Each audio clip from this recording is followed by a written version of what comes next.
धरती पर तो कीर्ति बिखेरी, गगन में भी ध्वज फहराया। हमारा ये कार्यक्रम ऐसी ही विशिष्ट महिलाओं से रूबरू होने का एक अनोखा प्रयास है। हम नारी के शरीर को ना दें, उसमें आत्मदर्शन, नारीत्व दर्शन करें।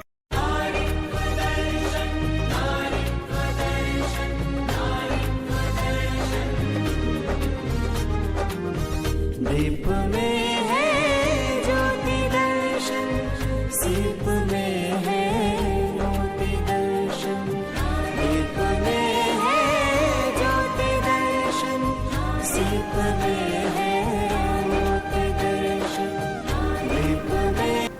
नमस्कार, exotic web media digital channel world wide presents विश्व महिला दिन अंतर्गत एक मुलाकात आत्मनिर्भर नारी के साथ।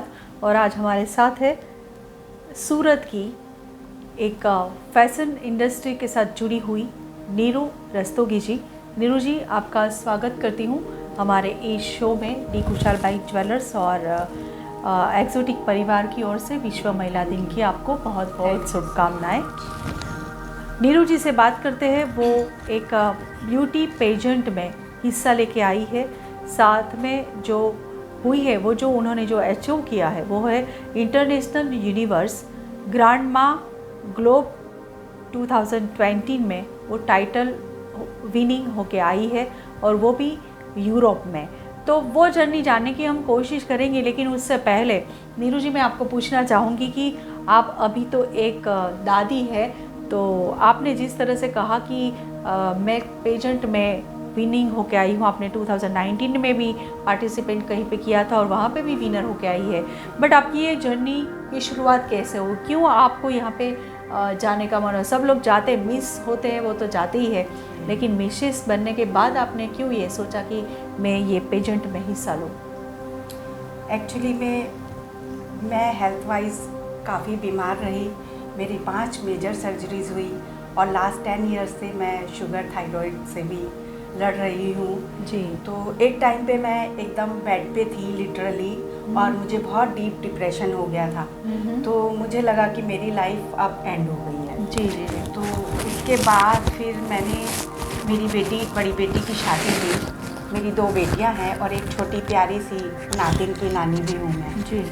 तो फिर मुझे लगा कि मैंने घर परिवार, सोसाइटी और सब रिश्तेदारों, सबके रिलेटिव्स, सबके लिए बहुत कुछ कर लिया जी। अब मेरे जो खुद के सपने हैं उनको भी मुझे पूरा करना है जी। तो क्योंकि ये लाइफ एक ही बार मिलती है, ये ज़िंदगी ना मिले दोबारा जी। तो मैंने अपने आप को काफ़ी रिकवर किया, कंस्ट्रक्ट किया और अपने विल पावर को काफ़ी स्ट्रॉन्ग किया।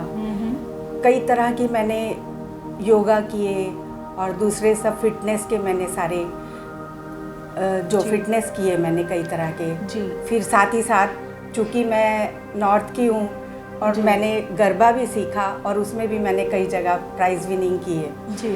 फिर उसके बाद धीरे धीरे मैंने अपने आप को कई जगह इन्वॉल्व करना शुरू किया।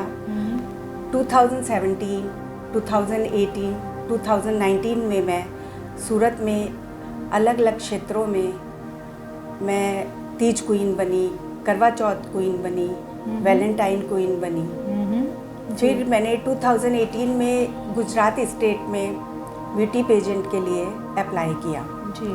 तो वहाँ मैं रनर अप रही। वाह, क्या बात है जी। फिर मुझे ये सब मैंने मेरे 50 एज के बाद सब स्टार्ट किया। फिर मैंने 2019 में मिसेस इंडिया के लिए अप्लाई किया जी। और वहाँ मैं विनर भी रही जी। और साथ ही साथ एक दूसरा क्राउन भी मुझे मिला, कोंग जेनलिटी का। वाह, क्या बात है। फिर मुझे लगा कि मेरा एक बचपन का सपना था कि मैं अपने देश के लिए भी कुछ करूं जी। कुछ ऐसा करूं कि सब लोगों से डिफरेंट हो। तो मैंने कहा अब मैं मिसेस इंडिया भी बन गई हूँ तो क्यों ना मैं यूनिवर्स के लिए अब ट्राई करूँ जी। तो मैंने काफ़ी खोजबीन की। फिर उसके बाद मैंने यूनिवर्स के लिए अप्लाई किया और जस्ट मेरे हाथ में सिर्फ 1.5 मंथ का ही टाइम था जी। तो भी मैंने हिम्मत नहीं हारी। जी जी। मैंने कहा मुझे यूनिवर्स तो करना ही है, किसी भी कीमत पे करना है। जी।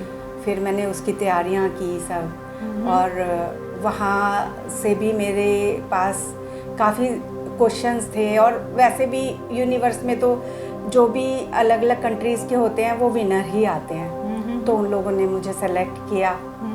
फिर मैं वहाँ गई और वहाँ पर मेन 3 राउंड्स होते हैं जी। और सभी के कॉस्ट्यूम्स मैंने खुद डिज़ाइन किए, सारी ज्वेलरी मैंने खुद डिज़ाइन की। जी। और जो टैलेंट राउंड में मैंने डांस किया गणपति वंदना पे, वो भी मैंने खुद कोरियोग्राफ किया अपना। क्या बात है, क्या बात है।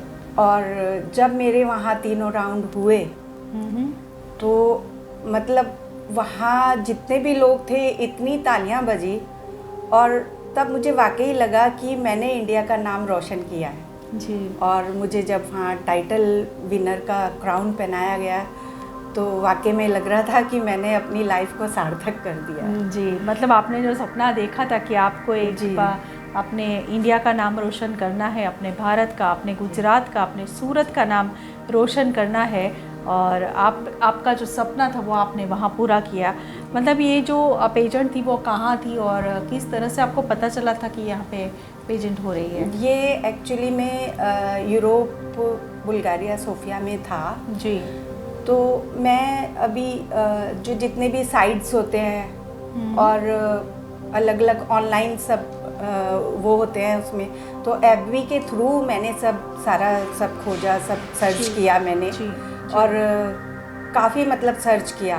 तो मुझे फिर लगा कि हाँ मैं यहाँ पर पार्टिसिपेट कर सकती हूँ। और वो भी इतना इजी नहीं था। जी। एक तो बुल्गारिया सोफिया जाना यानी बहुत लंबा सफ़र होता है, और जनवरी में था, वहाँ पर -6-7 डिग्री टेम्परेचर था उस टाइम पे। और 8 डेज़ का मेरा पूरा वहाँ पर पूरा टोटल स्टे था, और सब पूरा सब था, और ऑल ओवर वर्ल्ड से वहाँ पर सब लोग आए हुए थे। जी जी जी जी। तो उन लोगों के सबके साथ मिलकर भी बहुत अच्छा लगा। जी हाँ, लगा कि ठीक है हम भी, हालांकि मैं एक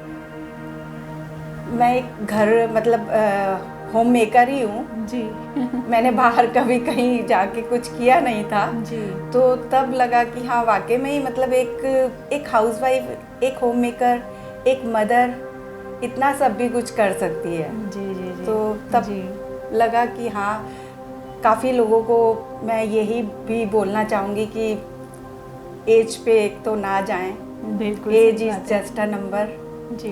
तो जो भी आपका सपना किसी भी एज में हम पूरा कर सकते हैं। जी, बहुत अच्छी बात कही।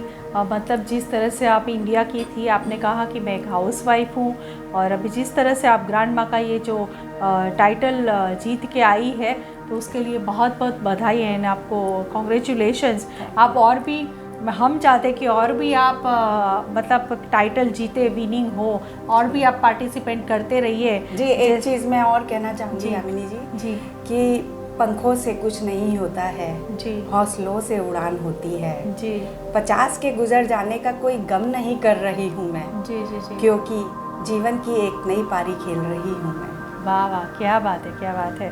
तो इस तरह से आपने हमारे जो वुमेन्स हैं उनको मैसेज भी दे ही दिया है कि आपको आपकी एज आपको नहीं देखनी है, आप जो करना चाहते हैं वो कर सकते हैं, बस आपको किसी के सपोर्ट की ज़रूरत होती है।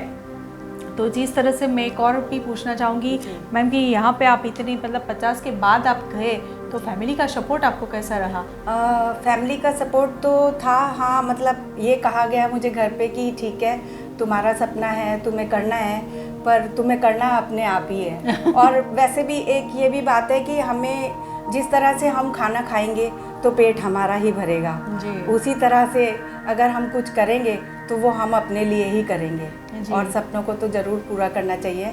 उसमें सबसे ज़्यादा सपोर्ट मेरी छोटी बेटी गिरीश्मा का रहा जी। वो ही हरदम मुझे हमेशा वो मुझे मॉरली भी सपोर्ट करती है, और कहीं पर भी मैं कई बार कई चीज़ों के लिए मैं मना कर देती हूँ कि मैं नहीं कर सकती, तो वो एक माँ बन के मेरे सामने खड़ी होती है और मुझे कहती है कि नहीं मम्मा आप सब कुछ कर सकते हो, आप में बहुत एबिलिटी है। तो मैं मेरे लिए सबसे बड़ा सपोर्ट जो है मेरी बेटी का ही है। जी, क्या उसी की बात वजह है। से मैं ये यूनिवर्स कर पाई।